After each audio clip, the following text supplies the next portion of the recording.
Islamic Eschatology. Christian eschatology and Islamic eschatology share a family resemblance. Gates, final books, judges, and paradise and gardens. But they retune the motives differently. Where Christian discourse foregrounds Christ's judgment and sacraments as mediating the afterlife, Islamic teaching maps unordered sequence of Maria, Barzakh, questioning, weighing, a perilous bridge, and final residence whose grammar emphasizes divine justice, mercy, and the juridical currency of deeds.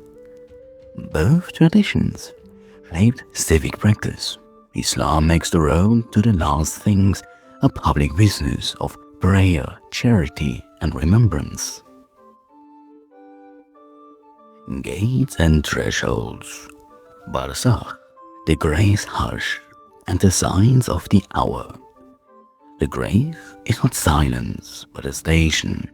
Barzakh sits between life and the hour signs turn ordinary days into urgent thresholds. The earth takes the body, and the soul enters Barzakh, an interim that is not mere sleep, but a lived condition. For some, it is a spacious, quiet waiting. For others, it is a narrowing that reflects what a life became in action and omission. The tradition speaks about experience in the grave, because the grave is not an administrative footnote. It is the first stanza of what the eschatological poem completes. Two angels come like exacting examiners, Munkar and Nakir, to ask what the heart has learned. Their questions are simple and terrible in their clarity. Who is your Lord? What was your religion? Who was the prophet you followed?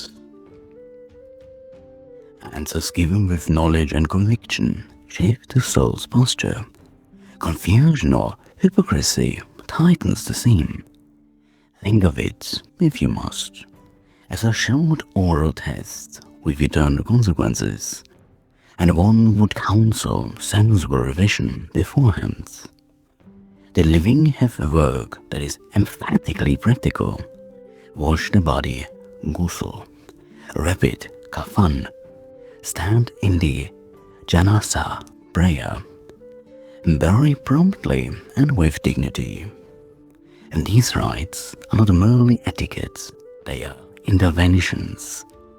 Recite Quran, make a dua, give charity on the departed's behalf, especially sadaqah jariyah, ongoing benefaction, and you are materially altering the deceased station in Barzakh. Theology here, and the bereaved's more effective tools. Charity, visitation, and grave visiting are the literal paperwork of mercy. Time thickens into signs, a drumbeat of minor importance. Moral decay, social upheaval, the collapse of trust. Alert a community that the horizon is shortening. Major signs, the Dajjal, the return of Isa, uncanny cosmic reversals, read as the hour's punctuation marks. Eschatology, therefore, converts daily ethics into preparedness, like as if the summons might be punctual, because in doctrine it might be. Barzakh and the hour together teach a temporal ethics. Life is a season of deposits, prayers, charity, teaching, repentance, whose interest pays out in the grave and at the final muster. The practical takeaway is not melodrama, but simple housekeeping. Tidy your obligations, endow enduring good works, and keep the family's acts of remembrance regular. The tradition trusts small, steady action more than dramatic last-minute gestures. There is dignity in the hush. The Gray's interim is not a waiting room for the boards, but a station that answers to care, the living's attentions, correct rite, sincere remembrance, ongoing charity, are the lamps that make that interim tolerable, prepare the heart, tend the duty, and if the hour comes on schedule, a life will be found less wanting and more accounted for. Transit and Psychopomps, angels, recorders, and the Sirāt thin rope. Transit is an ordered emotion. Angels accompany and question. Heavenly scribes have already written the file. And at the end, the Sirāt bridge and the Mizan, the scales, convert passage into verdicts. Angels keep the manifest. Two celestial scribes, the Kiraman Katibin, have been quietly writing since you learned to speak. Every generous hand, every mispromise, every whispered excuse is inked and filed. The book of deeds is not a poetic flourish. It is the record that will be read, the spreadsheet the cosmos consoled when the final accounts are drawn. There is a bureaucratic efficiency to it. Nothing dramatic, just pages, tolling, and testimony. Which is to say, try to be the sort of person whose ledger pleases an auditor with good taste. Death brings a short, sharp examination. The Gray's interrogators, Munkar and Nakir, ask plain questions that are not theological riddles, but moral checkpoints. Again, who is your Lord? What was your faith? Who did you follow? The answers are less about clever wording and more about lived alignment. Conviction, memory, and practice. The exchange shapes the Barzakh's immediate climates. It is formative rather than merely punitive, like being assessed by someone who knows whether you turned up for the small but important things. This call appears both comfort and witness. Angels fetch the soul, accompanied and stand as witnesses at the gates. And they do not merely point and withdraw. Their presence anchors the journey and legitimizes what follows. Intercession, prophetic resonance, angelic pleading, or the prayers of the living can temper the outcome. The living's petitions, the righteous supplications, and enduring charity are not magical bribes, but procedural submissions that count in the cause of mercy. Small steady acts that appear on the ledger as evidence of relational responsibility. The Sirāt is the final runway. Imagine a bridge narrower than your sense of propriety and suspended above a judgment that has a very poor airbag. The righteous traverse it like someone who knows the path's lengths. For them it is quick and sure. The neglectful experience it as a perilous ordeal, stumbling, clinching, delayed. The image is deliberately brisk. The Sirāt compresses a lifetime into a single crossing, where habits, habitus, and help make a difference between sprint and slides. Scale and wading enter immediately after resurrection. The Mizan balances deeds. Weights are not metaphors, but practical counters. Charity, testimony, care of kin carry measurable weight. Cruelty, neglect, and falsehood subtracts. The scales do not rely on poetry. They respond to acts and the ripples. rituals that the living perform, prayers, almsgiving, the upkeep of memory, registers credits. The theological point, sober, what you did and what others did for you, both determine how the balance tips. There is room for human mediation, intercession has its protocols, prophetic precedent, angelic advocacy, and the living's consistent petitions can all affect adjudication.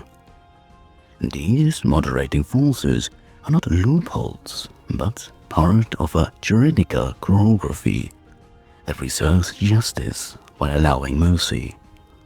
The living, therefore, are not mere onlookers, they are active clerks in the afterlife's administration, singing, giving, remembering, petitioning, small actions that turn up on someone else's page when it matters. The tone is crisp and slightly wry, because the scene rewards clarity. The cosmos is meticulous and charm held, but does not replace bookkeeping. Angels are called, scribes record, examiners ask, the Sirāt test, and the Mizan decides. The practical moral is straightforward. Call to our deeds that read well in a ledger. So for those who will be read, and accept that passage is both personal and social. Crossing is not a private mystery so much as a public audit, and in that audit, preparation, habit, and communal care remain insistently useful. God and Inhabitants, Jannah's gardens, Jahannam's fire, and the registers of fates. The afterlife is not a formless void, but a civically organized neighborhoods. Paradise, Jannah, is pictured as created and hospitable. Multiple gardens, layered like terraces of mercy, rivers that cut through orchards, pavilions and palaces furnished for dignity, and tables set for reunions. Rewards are articulated as differences in station and taste. Some receive expansive vistas and perpetual shades. Others, intimate courts and family circles. A social geography that corresponds to conduct, endurance, and service. The pleasures are not merely hedonistic props. They are indexed to the virtues that produce them. Gardens for patience, rivers for charity, companionship for fidelity. It is a polite, abundant city where propriety still matters, only with better weather. Jahannam is not chaos, but calibrated chastisements. Descriptions emphasize gradations, levels of severity, differentiated tones, chastisements tailored to the moral economy of a life lived. The imagery is deliberately concrete. Heat where greed was hoarded, constriction where cruelty was practiced, privation where care was refused. The point is pedagogic rather than merely punitive. Consequences are proportionate, measured, and intelligible to a moral community that understands analogies between deed and result. Hell's architecture is therefore a collective topology, not a single undifferentiated pit. Guardians stand at every gate. Malik and his wardens preside over stern civility, custodial figures who implement rather than improvise divine commands. Angels act as executors of order, custodians of doors, messengers of degrees, attendants who see that the poem of justice is properly performed. These beings are efficient rather than capricious. They enforce placement, carry out directions, and keep the registers current. There is a bureaucratic clarity to the scene. The cosmic household runs on roles as much as on mercy. Communities continue beyond death. Stations in Jannah and posts in Jahannam reflect social identity. Martyrs often hold honored places, prophets retain heraldic dignity, the rightly guided have public responsibilities, and even the merely pious occupy a recognizable rank. In the afterlife preserves social memory, kinship, testimony, leadership, so that the relationships and reputations remain meaningful. Paradise is therefore communal, a continuation of civic life where one's obligations and honors still count. The books of record do the somber paperwork. Deeds are presented and read. The ledger metaphor governs placement.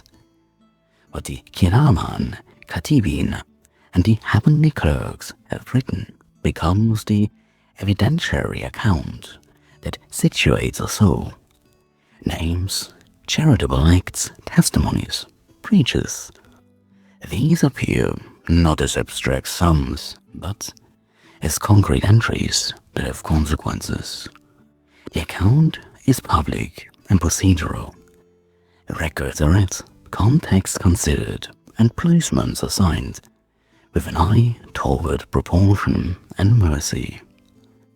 All of these function as moral pedagogy. The populated afterworld makes abstract ethics legible. Patience yields shade, charity becomes rivers, neglect curdles into privation. Imagery of gardens and fire translates personal choices into communal consequences, teaching communities how to arrange life so their names will be read kindly. The metaphors are vivid because they must be practical. People learn civic habits, generosity, stewardship, courage, by imagining them rewarded in coherent social terms. There is a final wry note worth keeping here. This is not a lifestyle brochure. Jannah's courtyards are not resort marketing, and Jahannam's torments are not melodrama for the bored. They're seen as civic choreography, an ordered response to human action that insists the social ledger be kept. Do the work of neighborliness, feed the poor, uphold oaths, and the registers will reflect it. Fail to do so, and you will find the cosmic administration unamused and very thorough. Judgment, reward, and cultural function balance mercy and the pedagogy of piety. Now, core idea. Judgment in Islam is an exacting ledger held in one hand, and a merciful hand extended in the other. The Mizan measures needs, Shafar and divine mercy moderates outcome, and communal rights, Zakat, Sadaqah, Quran, and prayer are practical instruments that help secure passage. The cosmos gives a careful account. The Mizan, the scales, is the metaphor that turns moral life into measurable weight. Charity added, cruelty subtracted, habitual kindness piles up like sensible ballast. The idea is plain and practical. Live so your ledger reads well. That's it. The scale is not a bloodless machine. It is part of an economy where evidence matters and where habit matters more than occasional theatrics. Mercy sits alongside measurement.